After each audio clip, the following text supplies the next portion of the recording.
Boa noite a todos, sejam todos muito bem-vindos aqui a mais uma reunião do nosso NEP Gisiel, em parceria com o Espiritismo.net. Hoje prosseguimos aqui com o Paracleto, capítulo 16 de João, segunda semana já falando dessa perícope. Então vamos dar uma... Deixa eu pôr aqui... Vamos ler um pouquinho aqui. A gente hoje começa com o 13, né? Mas só para dar uma puxada aqui no que a gente já viu, né? Então, a respeito da justiça, porque eu estou indo para o Pai e não mais me contemplareis. A respeito do juízo, porque o líder desse mundo está julgado. Ainda tenho muitas coisas para vos dizer, mas não podeis carregar agora. E é a partir aqui do 13 que a gente começa hoje. Quando, porém, aquele vier, o Espírito de verdade, vos guiará em toda a verdade, pois não falará de si mesmo, mas falará o quanto ele ouvir, e vos anunciará o que há de vir. Ele me glorificará, porque receberá do que é meu e vos anunciará.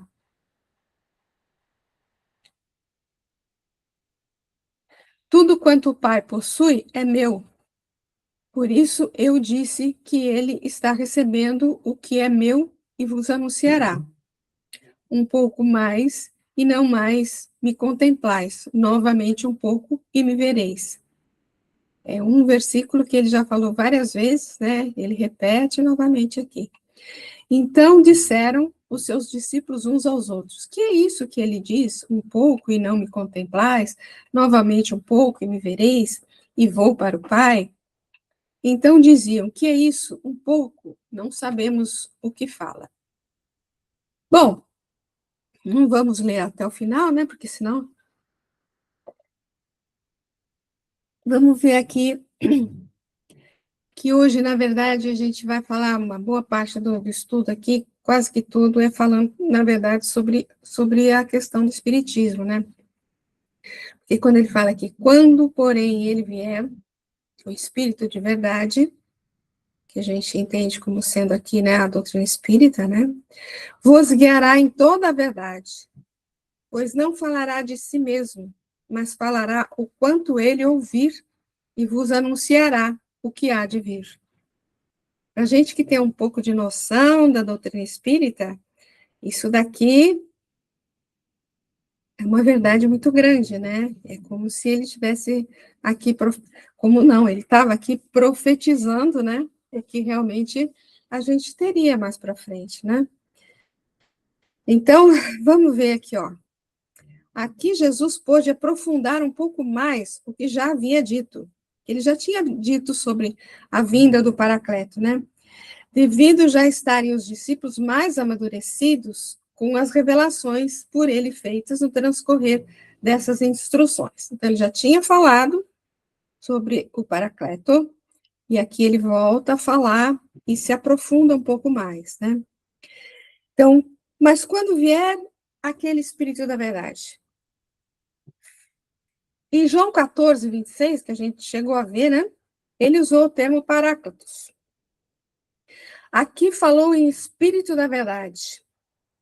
Contudo, o sentido é o mesmo, referindo àquele momento em que nosso amadurecimento oportuniza em nós a implementação da verdade. Lembra que a gente comentou a questão da gente receber a doutrina, né? Não quer dizer que veio em 1857 que a gente realmente tenha recebido em nós, no nosso interior, né? Mas depois de um certo amadurecimento, que ele fala aqui, ó, em que o nosso amadurecimento oportuniza em nós a implementação da verdade. Ou seja, oportuniza em nós o fato de a gente receber para o nosso interior, para o nosso entendimento, para a nossa assimilação, o que a doutrina espírita nos trouxe, né? Anteriormente, ele estava dizendo que havia outras coisas a serem ditas, porém, ele eles não podiam compreender naquele momento. Ao que explica aqui que, quando vier aquele Espírito da verdade, ou seja, quando for atingido aquele estágio propício para que venha a revelação, ela vai se efetivar. Aquele, porque é aquele, quando ele fala aqui, né? Porém, quando, porém, aquele vier, né? Ou aquele momento, né? Aquele, porque é um momento determinado e único para cada individualidade. Olha aqui, interessante ele ressaltar. É um momento para cada individualidade, ou seja, para cada um de nós. Pode ser que eu tenha assimilado hoje, mas a Fatiminha, sei lá, já assimilou décadas atrás, a Didiminha também, décadas atrás, o Afonso também. Então, é para cada um, né? Cada um tem o seu momento de amadurecimento e de condição de realmente a receber aquilo, né? Quando dissemos a Lures, a codificação espírita viu nesse espírito de verdade o próprio advento do espiritismo, o que veremos que se confirma pelas características marcantes deste como ciência, filosofia e religião, com aplicação moral para que a criatura se eleve a Deus. Que é o grande objetivo da doutrina espírita, né? Aproximar as criaturas de Deus, ou seja, propiciar o seu crescimento, a sua elevação espiritual, né? Ele vos fará caminhar na verdade plena. Ele mudou um pouco aqui a tradução, né? Olha. Ele vos guiará em toda a verdade, ele fala aqui, né? Aqui ele fala, vos fará caminhar na verdade plena. Em uma conversa com seu guia espiritual, está falando de Kardec aqui, né? Contida no livro Obras Póstumas, na segunda parte, Kardec pergunta-lhe quem era e tem como resposta a seguinte colocação: para ti chamar-me-ei a verdade. Por isso que a gente entende como espírito da verdade, né? Em O Livro dos Médiuns, há uma mensagem no capítulo 31, item 9, atribuída a Jesus. E em Evangelho segundo o Espiritismo, no capítulo 6, item 5, a mesma comunicação é atribuída pelo codificador ao Espírito de verdade. Essa questão, né, que o Espírito de verdade é Jesus, não é Jesus, né, tem gente que fala que é, tem gente que fala que não é, né, que é uma pleiade de espíritos, tal, né. Existe um trabalho, deixa eu ver se o livro está aqui, existe um trabalho acadêmico recente, peraí, acho que está aqui.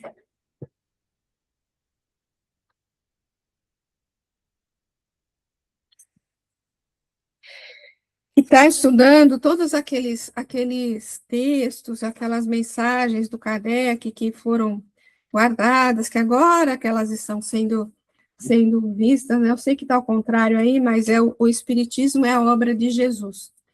E aqui, entre outras coisas, bom, é um trabalho acadêmico com vários estudiosos aqui, deixa eu ver, parece que são 8 estudiosos, 1, 2, 3, 4, 5, 6, 7, 8 estudiosos aqui, todos, né, muito bem conceituados, né? Tá em nome aqui de Paulo Henrique de Figueiredo e outros autores. É um livro recente, né? Mas que estuda esses manuscritos aí do Kardec, né? Que foram trazidos pelo Canute, né? Então, aqui eles comprovam, eles falam que o entendimento que eles tiveram de todos os textos do Kardec, que sim, que Jesus era o Espírito de verdade, é a mesma coisa, né? Mas prosseguindo, vamos lá. Não bastassem essas comunicações, o Espiritismo apresenta recursos amplos de investigação e comprovação de suas pesquisas, que nos permitem identificá-lo com toda autoridade como sendo o cumprimento da promessa de Jesus sobre o Consolador. Que ele fala, né, vou enviar outro Consolador, né, vou enviar o Paracleto, o Espírito da Verdade. são 3 palavras aí, vamos dizer assim, 3 expressões que, no fundo, são a mesma coisa, né? Que é essa promessa sobre o Consolador. Pesquisas essas que nos revelam a existência de Deus, a origem e a destinação dos espíritos, a imortalidade da alma, a possibilidade de comunicação entre os 2 planos da vida, a lei da reencarnação. Tudo isso contribuindo para a vivência de uma moral superior, sem legitimar seu aspecto de consolador, mediante a possibilidade de conhecermos a verdade que se faz plena e definitivamente liberta. Bom, esse primeiro versículo aqui, gente, a gente vai falar exclusivamente sobre a doutrina espírita, tá? Eis aí o porquê da codificação colocar o espiritismo como sendo o cumprimento da profecia de Jesus sobre a vinda do Espírito da Verdade. Poderemos, entretanto, afiançar que de nada isso adianta se o espírito não se aproveitar desse conteúdo para implementar em si novos valores reeducativos, pois, no caso da não melhoria da criatura, o espírito da verdade virá somente no plano exterior, em nada auxiliando aquele que dos ensinamentos não se apropria. Jesus já não dissera isso, Jesus já nos dissera isso quando nos informara estar o reino de Deus em cada um de nós, sendo necessário, portanto, despertá-lo pela vivência no bem. Esse parágrafo vem de encontro com aquilo que a gente falou aí anteriormente, né? A questão de você receber para você, né? A mensagem toda da doutrina espírita, né? Ela porque se isso não fizer nenhum efeito para o teu interior, né? É o que ele fala aqui no caso da não melhoria da criatura, o Espírito da Verdade vem somente no plano exterior, ou seja, vem só como mais um conhecimento que não traz nada para o teu interior, né? É só mais um conhecimento. É só como conhecer mais uma receita de bolo, ler mais um livro qualquer, né? Se aquilo não faz sentido, não modifica alguma coisa dentro de você, né? A ciência atual nos informa que, mesmo que radiações luminosas incidam sobre o corpo, delas este somente reterá a quantidade que lhe permitir o seu próprio poder de absorção. Olha que interessante, isso é científico. Assim, é a mesma coisa no plano espiritual, para cada um de nós, né? Se este não vivenciar as informações que recebe, que são as radiações luminosas incidindo sobre ele, jamais será possuidor ou caminhará na verdade plena, conforme nos assevera o sábio dos sábios, segundo as anotações do evangelista. Alguém quer fazer algum comentário?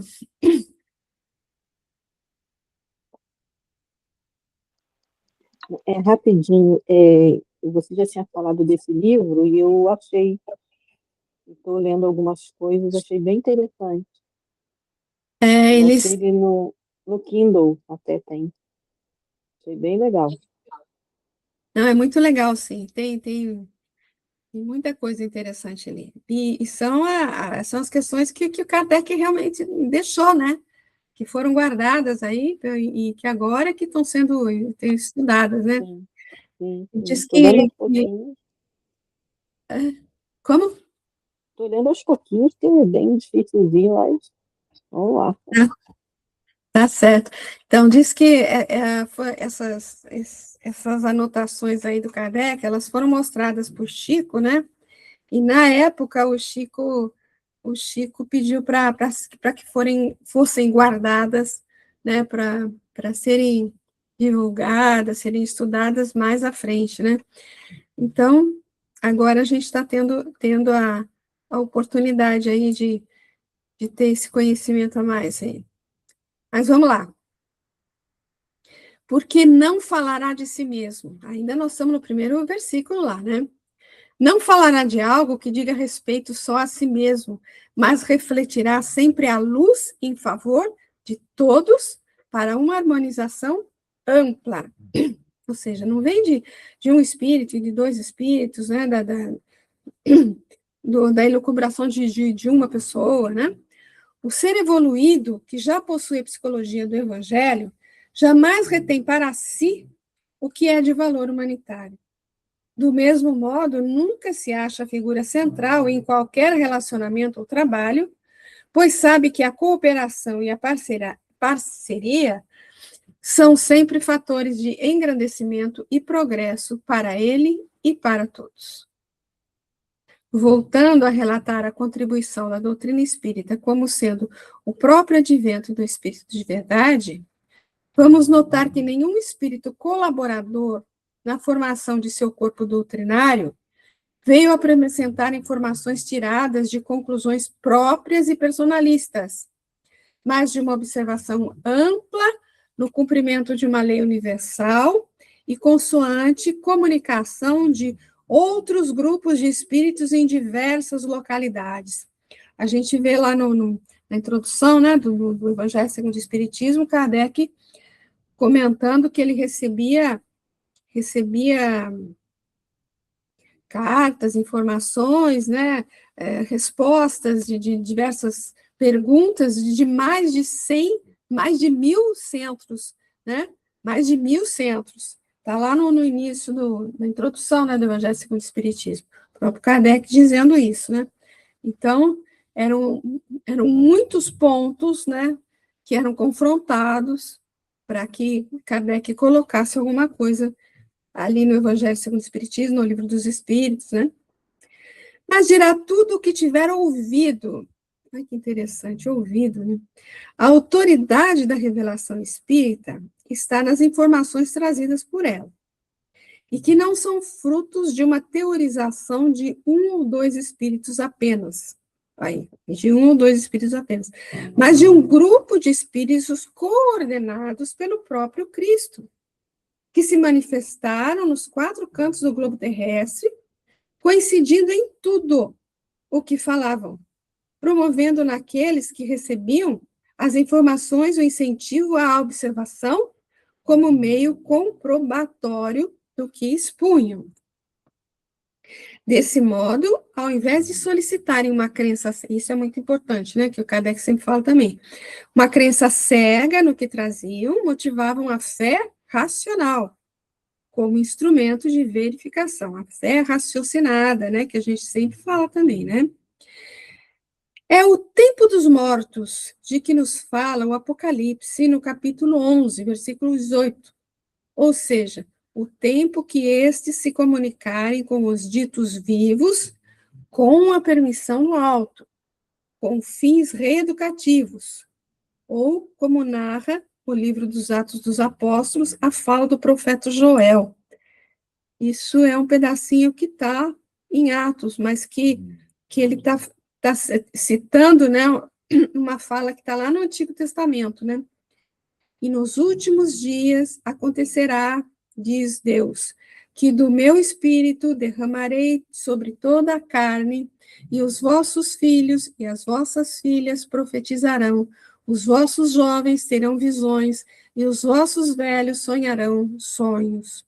E também do meu espírito derramarei sobre os meus servos e minhas servas naqueles dias, e profetizarão. E farei aparecer prodígios em cima no céu, e sinais embaixo na terra: sangue, fogo e vapor de fumaça. Tem uma pessoa chegando aqui, a Silvinha.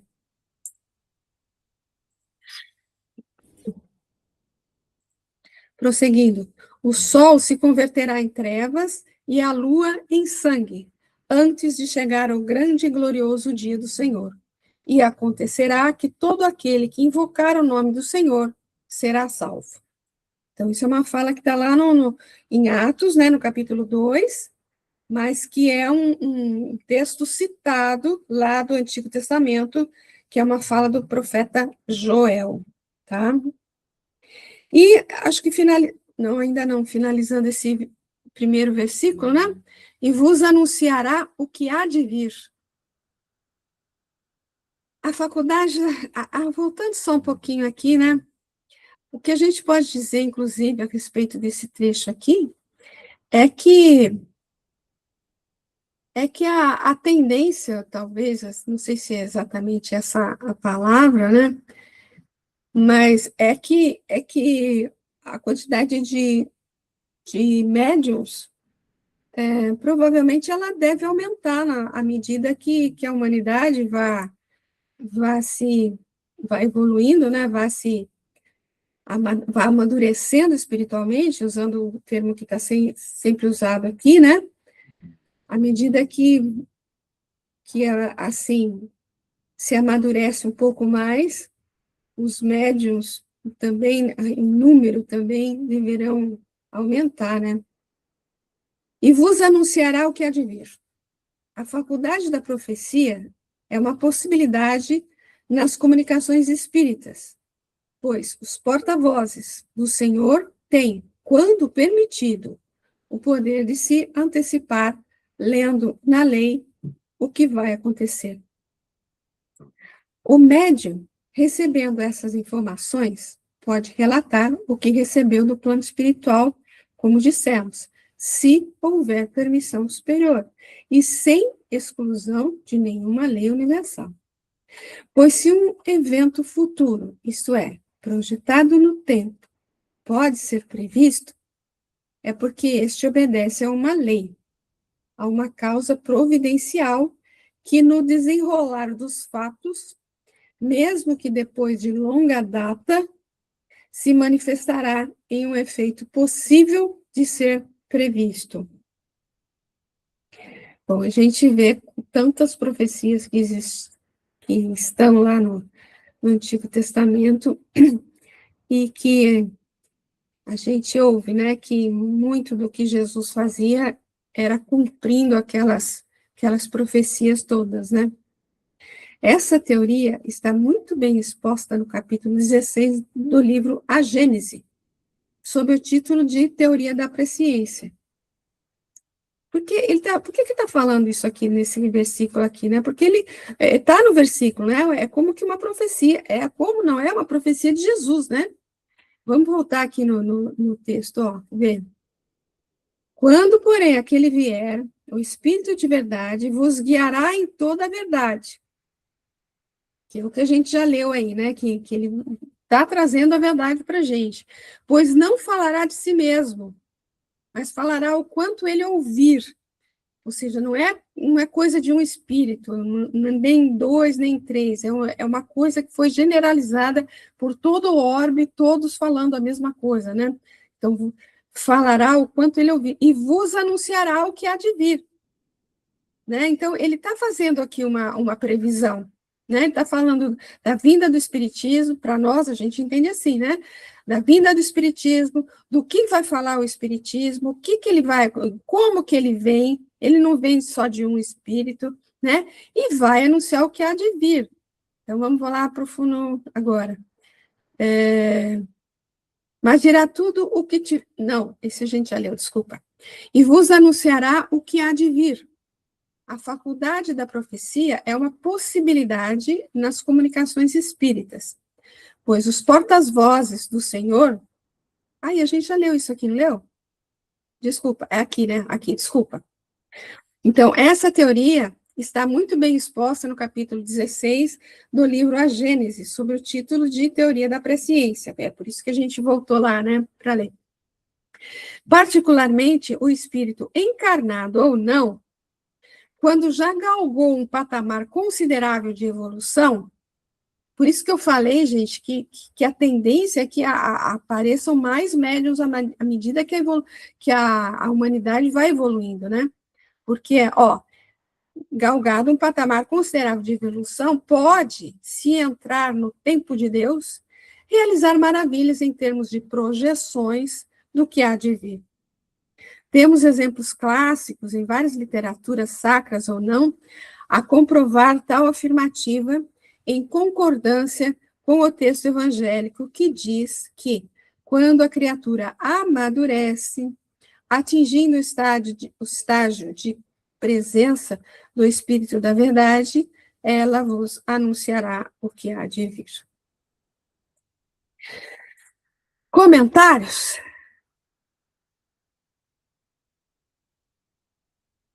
Boa noite, Silvinha. Boa noite, gente. Desculpa o atraso. Sem problemas. Gente, agora tem, acho que mais do que um isso aqui do Emmanuel, que ele comenta esse versículo, né? Primeiro no livro Entre Irmãos de Outras Terras, ao clarão da verdade. De que maneira vencerá o Espiritismo os obstáculos que se lhe agigantam à frente? Há companheiros que indagam: devemos disputar saliência política ou dominar a fortuna terrestre? Enquanto isso, outros enfatizam a ilusória necessidade da guerra verbal, agris ou pessoas. Dentro do assunto, no entanto, transcrevamos a questão 799 do Livro dos Espíritos. Prudente e claro, Kardec formulou aos orientadores espirituais de sua obra a seguinte interrogação: de que maneira pode o Espiritismo contribuir para o progresso? E na lógica de sempre, eis que eles responderam: destruindo o materialismo, que é uma das chagas da sociedade. Ele faz que os homens compreendam onde se encontram seus verdadeiros interesses. Deixando a vida futura de estar velada pela dúvida, o homem perceberá melhor que, por meio do presente, lhes é dado preparar o seu futuro, abolindo os prejuízos de seitas, castas e cores. Ensina aos homens a grande solidariedade que os há de unir como irmãos.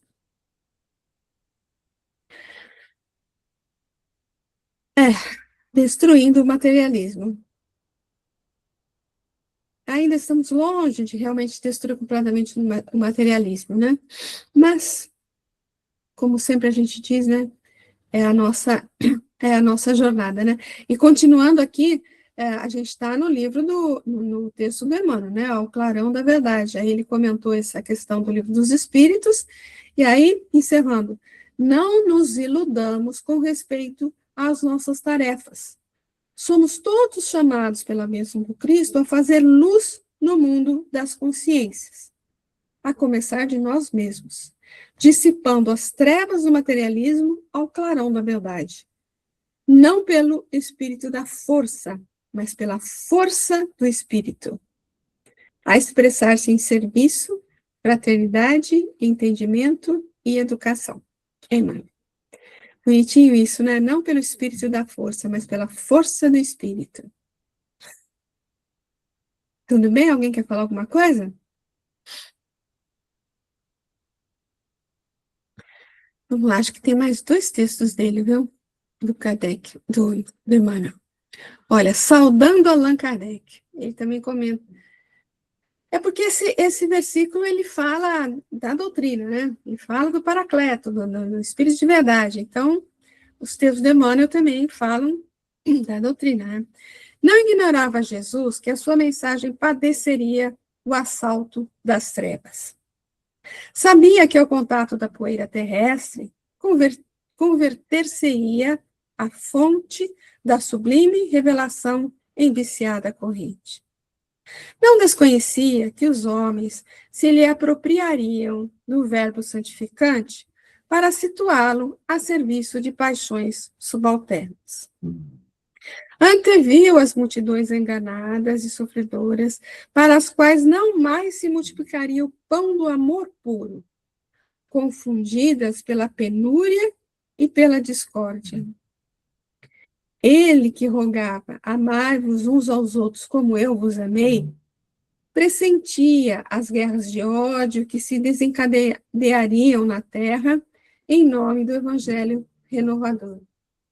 Ele que ensinara perdoai 70 vezes 7, adivinhava que os homens acenderiam fogueiras de perseguição, trucidando-se reciprocamente, acreditando exaltar-lhe a memória. Quase ao despedir-se dos companheiros simples e fervorosos,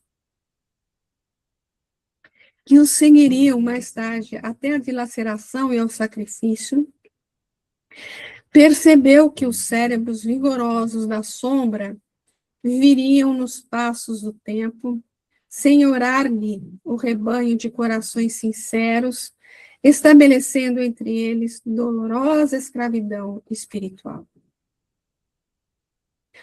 Previu que o nevoeiro da perturbação humana lhe abafaria transitoriamente a sementeira divina, e que um dia, em seu nome, o forte oprimiria o fraco e o fraco revoltar-se-ia contra o forte, que muitos dos melhores trabalhadores do mundo coroar-se-iam de vaidade à frente dos infelizes, e que infelizes, sem exemplo para a regeneração necessária, desmandar-se-iam na loucura e na delinquência. Foi por isso que, em marcha inquietante para o supremo testemunho da lealdade a Deus, apiedou-se de quantos lhe estenderiam a obra de redenção e prometeu-lhes a vinda do Consolador, o Espírito da Verdade, que lhe restabeleceria a esperança e aclararia a palavra. 19 séculos caíram na cinza das horas, e, fiel ao compromisso assumido, enviou Jesus à Terra o explicador anunciado da doutrina espírita, cuja bandeira libertadora vem partindo as algemas da incompreensão e do fanatismo no campo da humanidade. Eis porque, diante do primeiro centenário do Livro dos Espíritos, a chave sublime do cristianismo restaurado, reverenciamos Allan Kardec, o apóstolo da verdade e mensageiro da luz. Emmanuel.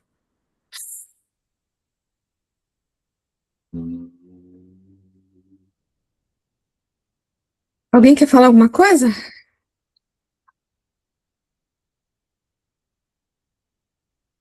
Vamos ler o terceiro aqui, ó. O caminho. É um texto que está no Reformador, né? O caminho de toda a verdade é Jesus Cristo. O Mestre veio ao mundo instalar essa verdade para que os homens fossem livres e organizou o programa dos cooperadores de seu divino trabalho para que se preparasse convenientemente o caminho infinito.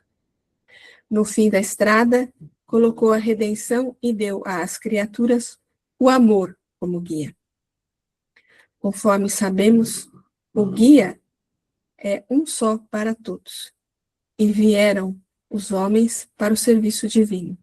Com os cooperadores vinham, porém, os gênios sombrios, que se ombreavam com eles nas cavernas da ignorância.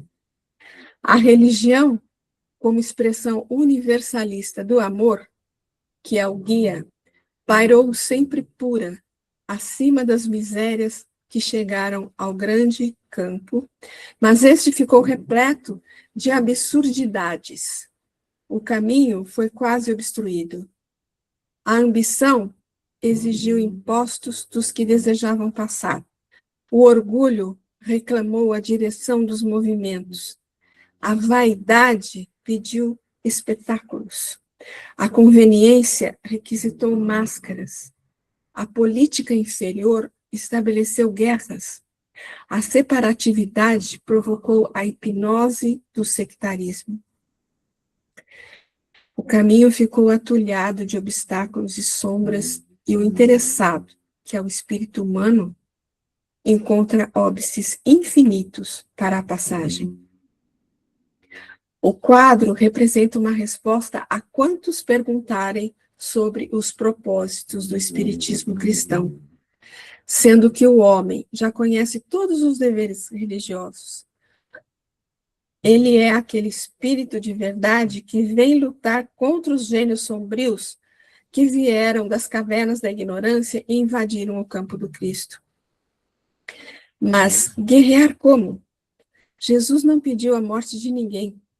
Sim, o Espírito da Verdade vem como a luz que combate e vence as sombras, sem ruídos.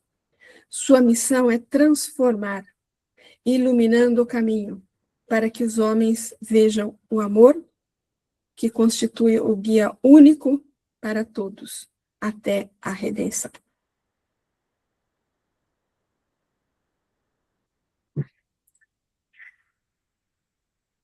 Ficou longo esse versículo, né? Mas ele é importante, né? Fala, querida. Conhecimento não nos falta mais, né? Acho que falta para a gente entendimento. Não é mais com o outro, né? Não é com o vizinho, não é com o outro, com outra religião, é com a gente mesmo, né? Conosco. É isso que está faltando para a gente, o conhecimento que a gente tem. Faltando pé no chão, eu acho. Então, essa tua fala vem de encontro com aquilo que a gente estava comentando, né? Que à medida que a gente vai amadurecendo, a doutrina vai fazendo sentido dentro da gente, né? Então, é o que você está falando. É exatamente isso, né? A gente tem conhecimento, a doutrina já está aí.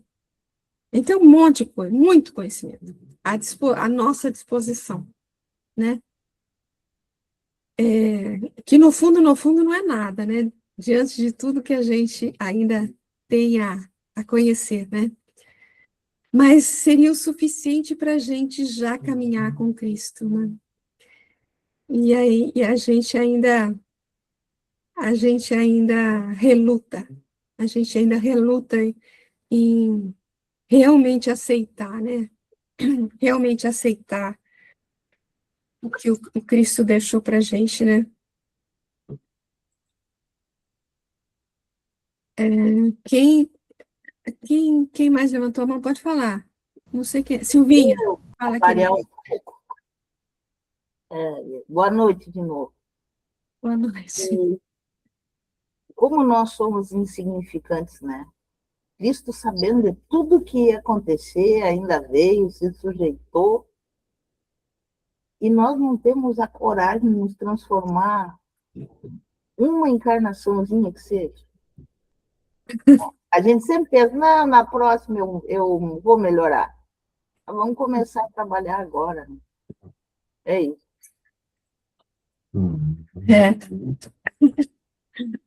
É isso. Falou e disse.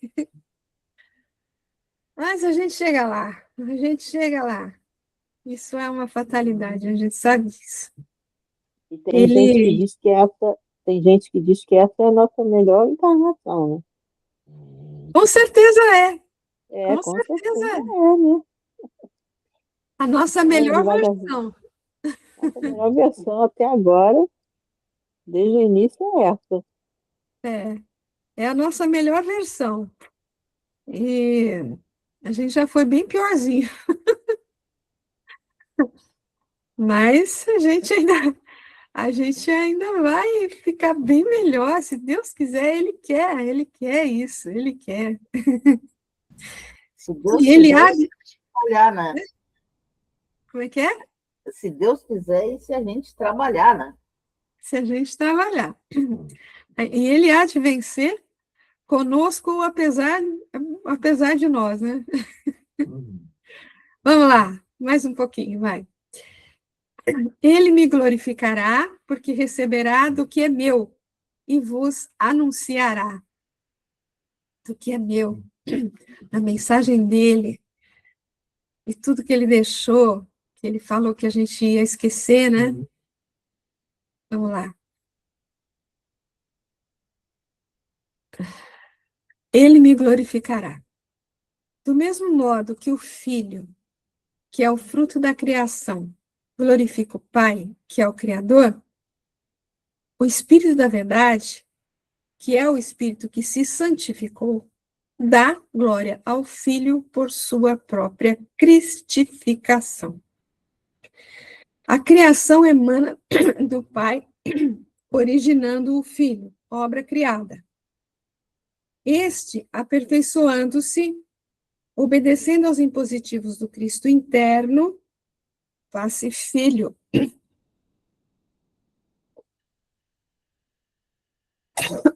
Desculpa. Que é o Espírito santificado, completando assim o termo da criação. É na obra perfeita, acabada, que o Criador é glorificado. Eu achei então, assim, um tanto difícil de compreender isso aqui, mas veja o que ele fala aqui, ó. É como a mãe que é glorificada no filho, não quando este é simplesmente gerado, mas após ela educá-lo e formá-lo como homem de bem. E se nós somos filhos, somos logo herdeiros também, herdeiros de Deus e co-herdeiros de Cristo. Se é certo que com ele padecemos, para que também com ele sejamos glorificados. Isso está em Romanos. Por ser o mesmo o ensinamento do Pai por intermédio de Jesus, quer dizer, o Evangelho de Jesus, na verdade, é o Evangelho de Deus, né? Ele trouxe. E o de Jesus por intermédio do Espírito de verdade, esse é a glorificação do Filho, que, por sua vez, foi a glorificação do Pai.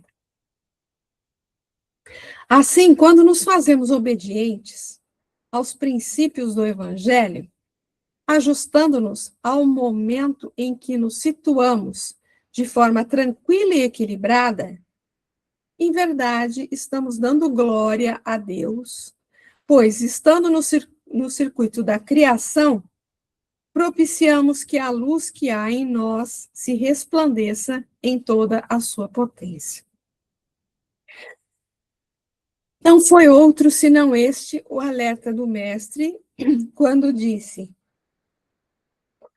assim resplandecerá a vossa luz diante dos homens, para que vejam as vossas boas obras e glorifiquem o vosso Pai que está nos céus. Isso é essa partezinha final aqui, que é a mais importante dessa fala, né? Porque resplandeça a vossa luz não quer dizer, olha, mostre para todo mundo como você cresceu, como você é vozinha, né? Não. Para que glorifique o vosso Pai que está nos céus, porque é graças a Ele, graças a Jesus, que a gente consegue resplandecer a nossa luz, que a gente consegue fazer boas obras, né? Porque há de receber do que é meu e vos anunciará. O recebimento do que é do Cristo é o perfeito acolhimento de seus ensinos superiores. É o evangelho que ele trouxe, a mensagem toda que ele trouxe, né? Quando o Espírito entra nessa faixa de entendimento e compreensão, dá a ele frutos maravilhosos, em sintonia com a vontade do Criador. É a sintonia com Jesus a conexão com Jesus que a gente falou tanto. Lembra? Tudo que te pedi em meu nome, eu vos farei. Lembra? Pedir em nome dele significa estar totalmente conectado com ele. É aí que acontece o anúncio da Boa Nova em toda a sua legitimidade, ou seja, por meio da exemplificação daquele que se diz adepto do Evangelho. Então, nós anunciamos a Boa Nova quando a gente dá os nossos exemplos, os nossos testemunhos, né? Nossos atos vinculados ao Evangelho do Cristo, né?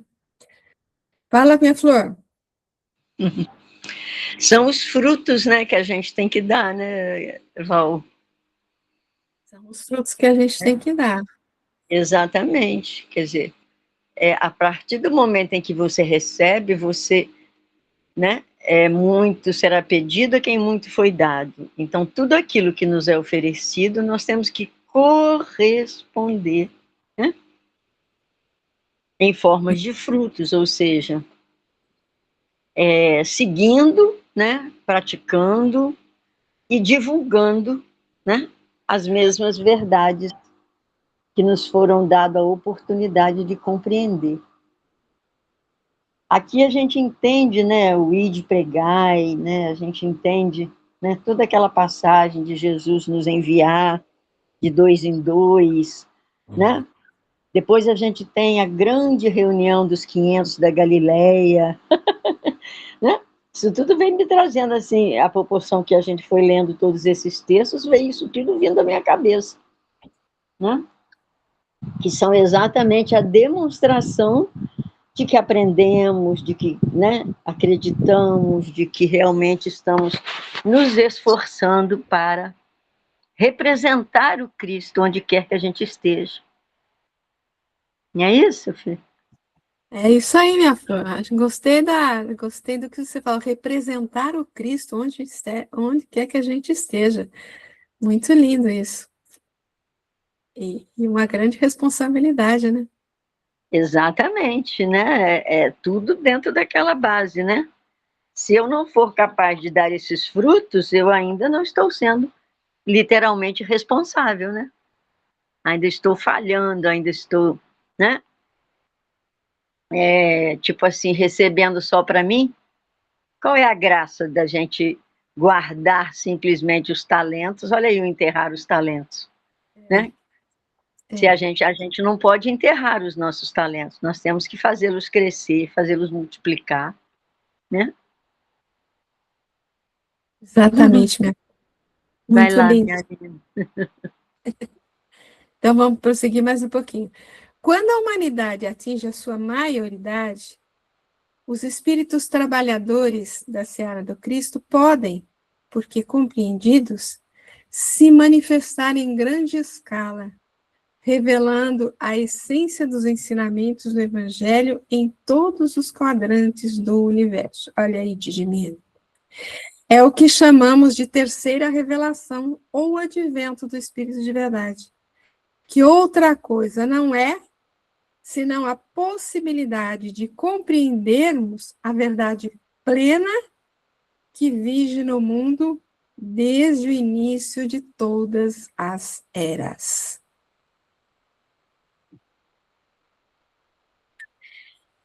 E tudo quanto o Pai possui é meu, porque isto eu disse que ele está recebendo do que é meu e vos anunciará. Tudo que o Pai tem é meu.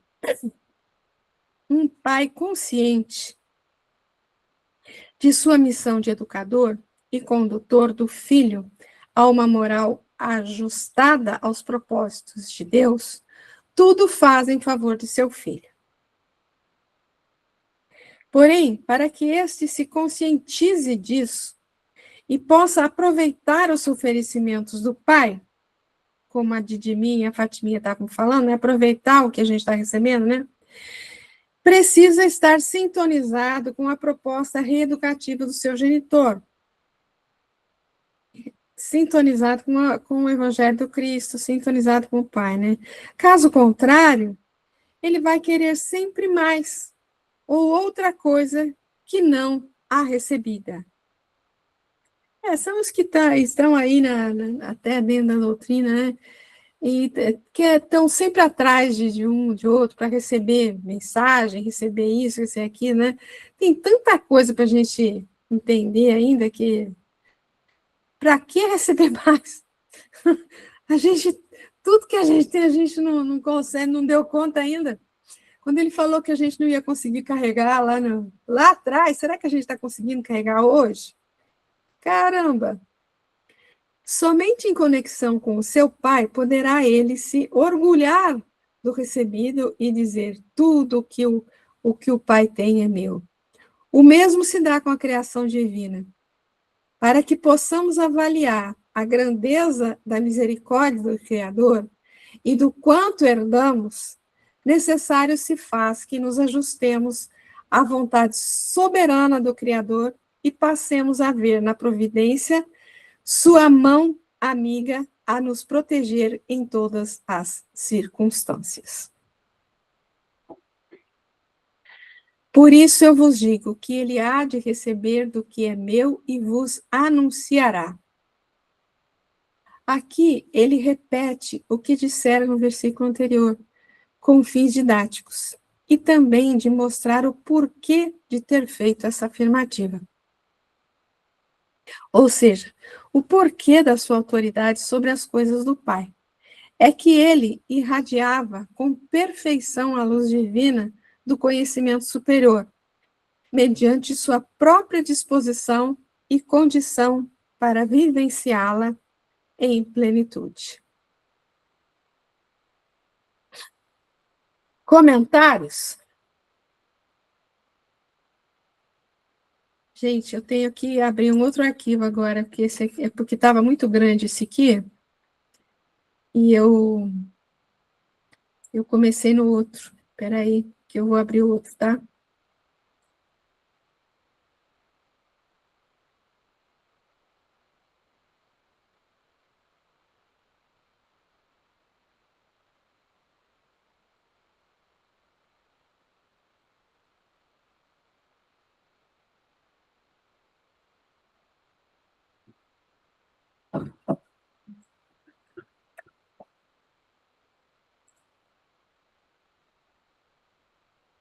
Espera só um pouquinho, pessoal. Desculpa, viu? Mas a gente... Opa! Ai, caramba. Pronto. A gente parou lá no 15, né? No 15. A sequência vem aqui, ó. Não vou ler tudo, mas vamos ler só esses daqui. Um pouco e não mais me contemplais, novamente um pouco e me vereis. Que é uma coisa que ele já tinha falado, né? E ele está repetindo aqui. Então disseram seus discípulos uns aos outros, que é isso que ele está nos dizendo, né? Um pouco e não mais me contemplais, novamente um pouco me vereis, vou para o Pai.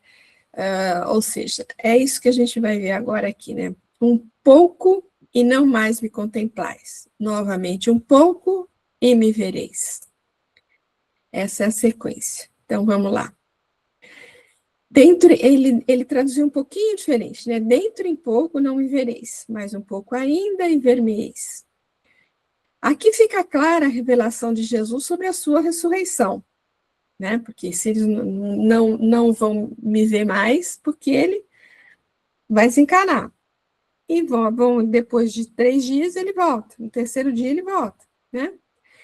Fica clara a revelação de Jesus sobre a sua ressurreição, deixando-nos a mensagem otimista de que, após as dificuldades inerentes ao processo da crucificação, que se repete conosco a toda hora, virá seguramente outro instante de harmonização e alegria maior do que a tristeza anterior. Ou seja, o que ele está dizendo aqui? Todas as vezes que a gente passa por uma dificuldade grande, a gente está, assim, vamos dizer, entristecido, né, ali, emocionalmente um pouco abalado, né, mas assim que termina aquela questão, volta a alegria, né. Todas as lições continuam. Então, vamos ver, ó.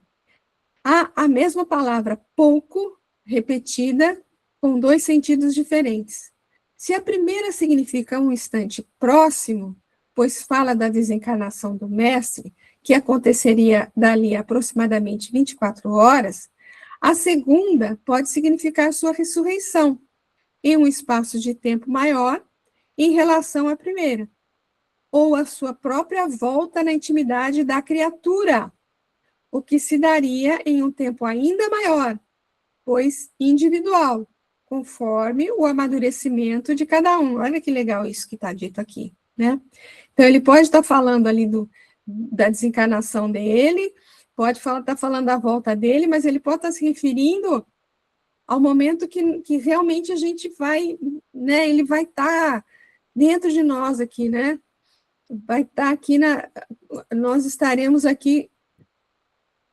Espera só um instantinho, gente. Estaremos aqui com uma conexão maior com ele mesmo, né? E que é o momento que a palavrinha que aparece sempre aqui no nosso estudo, né? Amadurecimento de cada um, né? Assim aprendemos, conforme a orientação do apóstolo Pedro, que nenhuma profecia da Escritura é de particular interpretação, e que uma mesma palavra, colocada em momentos diferentes, em se tratando da literatura bíblica, pode significar coisas bem distintas do seu uso no linguajar comum. Voltando à colocação já feita sobre a manifestação crística na intimidade de cada um, o versículo expõe com clareza como se dá o processo de assimilação da verdade para que a centelha divina volte a luzir em nós. Dentro em pouco não me vereis, mais um pouco ainda e ver-me-eis. A revelação superior, representada pela presença ou visão do Cristo, vem até nós de várias maneiras. Pode ser em um livro edificante que lemos, uma orientação de um amigo, uma palestra que escutamos. Porém, para que possamos alterar o nosso psiquismo de forma positiva, implementamos em nós a revelação. Faz-se necessário que deixemos a posição simplesmente passiva e passemos a agir de acordo com a nova lição. Isso normalmente se dá quando o elemento indutor da revelação não mais está conosco. Dentro em pouco não me vereis. Pela repetição sistemática de nossas atitudes, de acordo com os novos conceitos, pois repetir é necessário em todos os estágios de evolução. Vamos assimilando a verdade que antes era só teoria e construindo assim o homem novo que surge. Desse modo, quando se completa o ciclo em que não só profetizamos, mas também vivenciamos a verdade, estamos naquela fase dita pelo Rabi, mais um pouco ainda e ver-me-eis. Onde o mais um pouco representa o processo de confirmação da enxertia e ver-me-eis, o resultado, ou seja, o ser renovado de acordo com a verdade aprendida.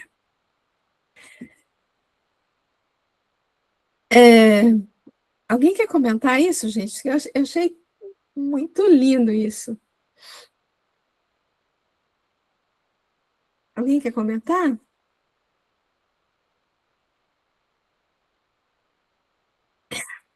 Vamos voltar no versículo, quer ver? Um pouco e não mais me contemplais. Novamente um pouco e me vereis. Então, um pouco, né? Que ele fala que pode ser traduzido por diversas maneiras aí, né? Ou logo, né? Logo não mais me contemplais, né? Ele pode estar se referindo... Bom, vai, fala, Didimia. Pode falar, querida. Eu não sei se a gente ainda já está, né, nessa fase do amadurecimento. O que a gente viu nesse texto, né, é que cada aprendizagem, né, cada conteúdo novo, cada oportunidade que a gente tem de discutir ou de aprofundar mais os conhecimentos do Evangelho, é como se fosse, né, um adubo sobre uma semente, né, que a gente já recebeu lá atrás, né? Então a gente compreende quando a nossa doutrina nos diz que o progresso não dá salto. Do conhecimento até o alcançar, né? Até a gente transformar aquele conhecimento numa conquista, numa virtude, numa melhoria, vamos dizer assim, né? Num grau maior de compreensão do Evangelho de Jesus, amadurecimento espiritual mesmo, há um tempo, né? E cada um de nós tem o seu ritmo, cada um de nós tem, né?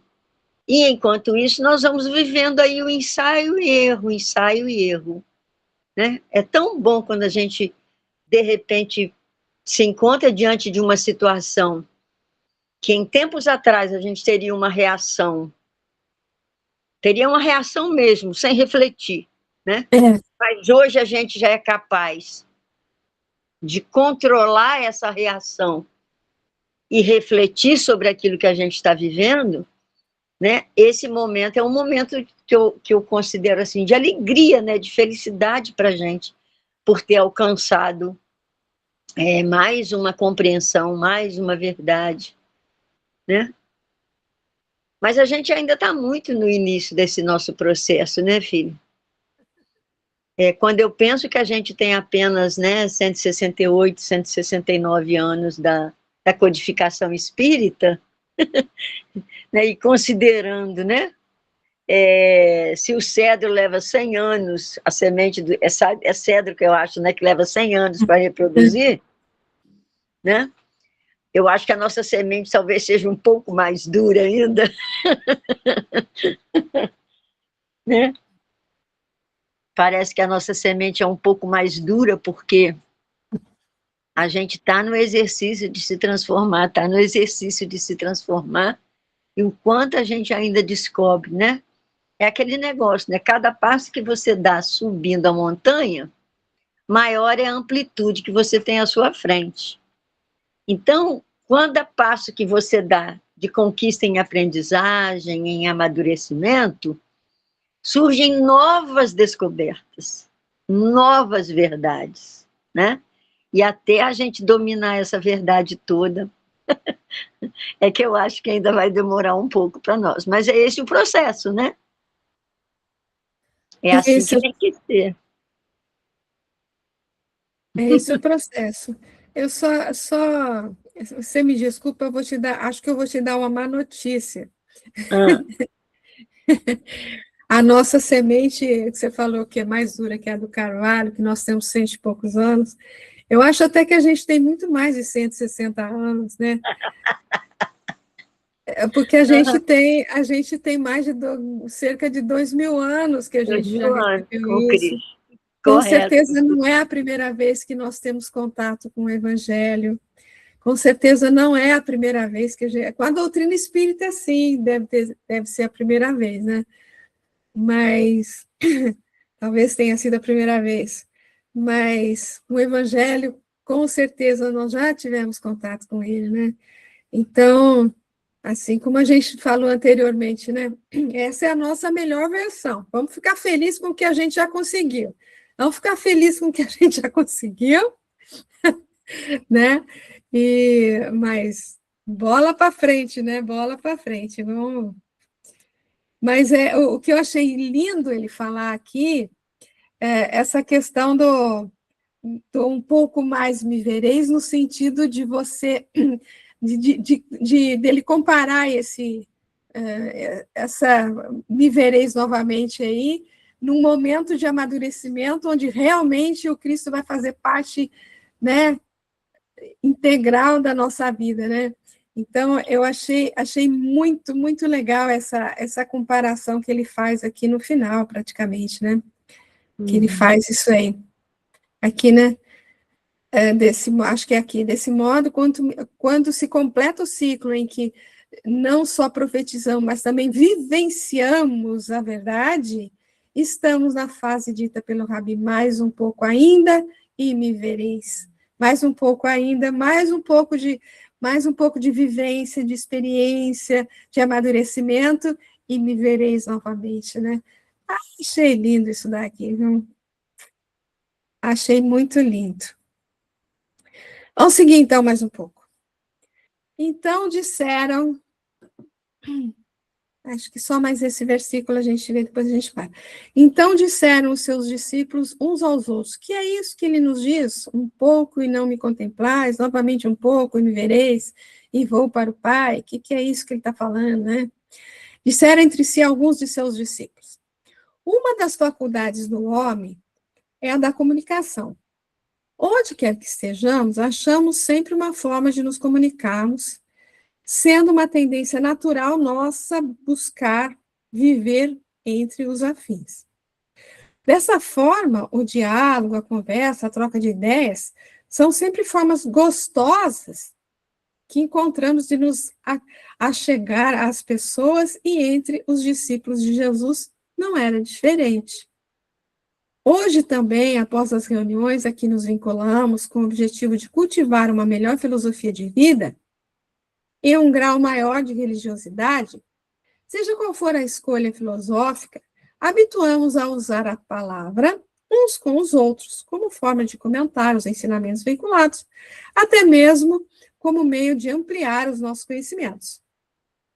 Assim, estamos sempre a dizer algo, discípulos que somos de algum mestre, aos que comungam conosco a mesma crença.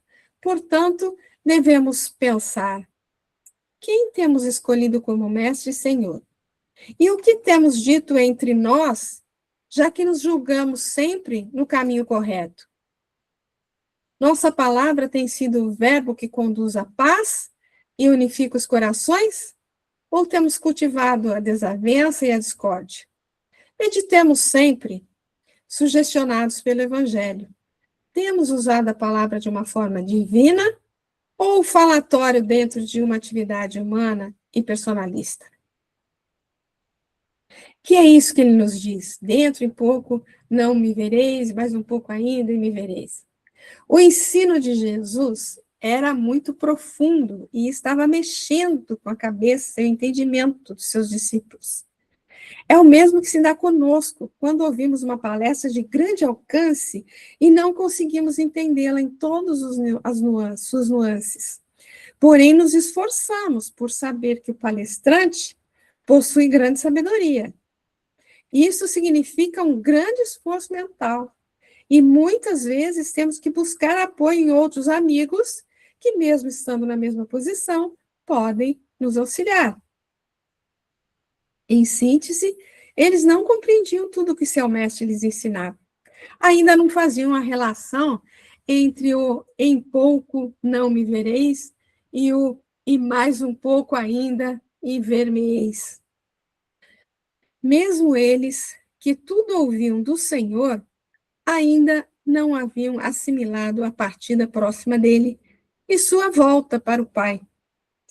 É o que acontece conosco quando não compreendemos os desígnios que a vida tem para nós em determinada circunstância. A dor física ou moral, as situações difíceis de suportar, as perdas materiais são, entre outros, alguns dos mecanismos que o Criador tem para nos ensinar a caminhar dentro de sua lei. No mundo transitório em que nos movimentamos, isso é passageiro.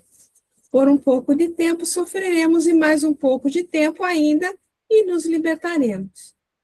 Se tivéssemos o alcance correto das situações que nos acontecem, teríamos a saúde equilibrada. Porém, o não vos inquieteis da lição evangélica ainda é conselho necessário em nosso atual estágio evolutivo, pois não temos a mínima visão do que será bom para nós, como ser integral que somos, dentro do tempo em sentido mais amplo. E por que eu vou para o Pai? Esse ai aqui tá demais, gente, não existe isso aqui. É bem provável que por esse trecho tenha havido uma adição do versículo anterior, conforme dissemos. Os discípulos estavam perplexos com o ensinamento do Senhor. Ele havia dito, conforme João 16:10, que iria para o Pai e que eles não mais o veriam. Ele fala isso, né, mais de uma vez, né, gente? Várias vezes. Aqui diz: em pouco não me vereis, e em mais um pouco ainda e ver-me-eis. Como seria isso? Então, o que seria essa ida para o Pai? Talvez eles intuitivamente percebessem a extensão do ensinamento, porém, no plano imediatista, se recusassem a aceitar a partida daquele que era para eles o amigo inovidável. Não dava aquela coisa, né? Eles tinham convivido aqueles 3 anos com o comércio. Imagina que eles podiam imaginar ou aceitar, vamos dizer assim, que eles iam ficar sem Jesus, né? Acho que não podia passar pela cabecinha deles de jeito nenhum, né, que Jesus ia embora, eles iam ficar sozinhos. Esse estado de rebeldia diante dos acontecimentos também se dá conosco. Quantas vezes sabemos ser necessário passar por uma situação, todavia não admitimos a mesma em nenhuma hipótese? Espera um pouquinho.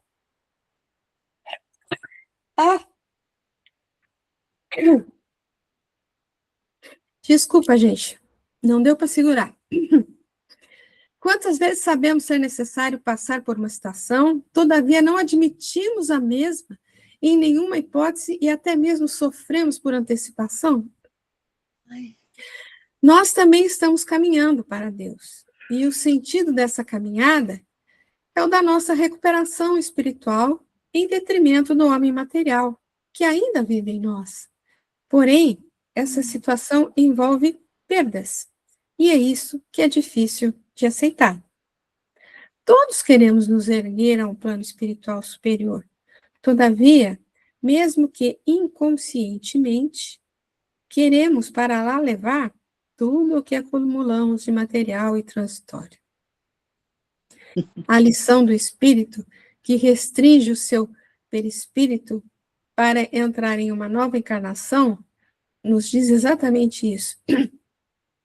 É preciso perder algo para conseguir algo maior.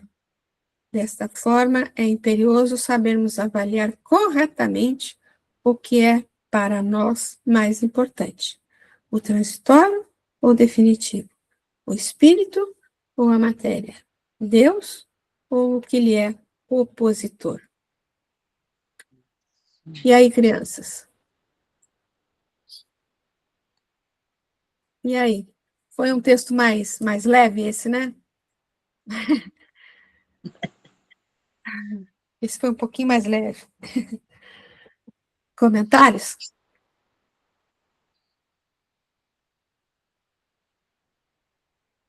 Não?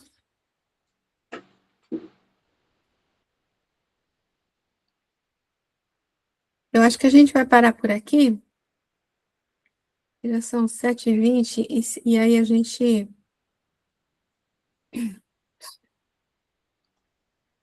Porque vocês caminham sempre mais rápido que o da terça-feira. Então, senão eles não acompanham. Vamos dar alguém quer comentar mais alguma coisa aqui? Hein? Não? Eu não. Por hoje não? Então, por hoje não. Então, por hoje fim. Então, paramos por aqui. Agradeço muito a todos vocês aí. Hoje foi uma leitura, né? O início foi mais falando sobre a doutrina mesmo, né? Era o versículo, né? E, enfim, semana que vem, se Deus assim o permitir, a gente prossegue. Aqui a partir do 18, tá bom? Beijinho a todos. Obrigada a todos pela participação. E, se Deus assim o permitir, semana que vem a gente está de volta. Beijinho. Fiquem com Deus e até a próxima.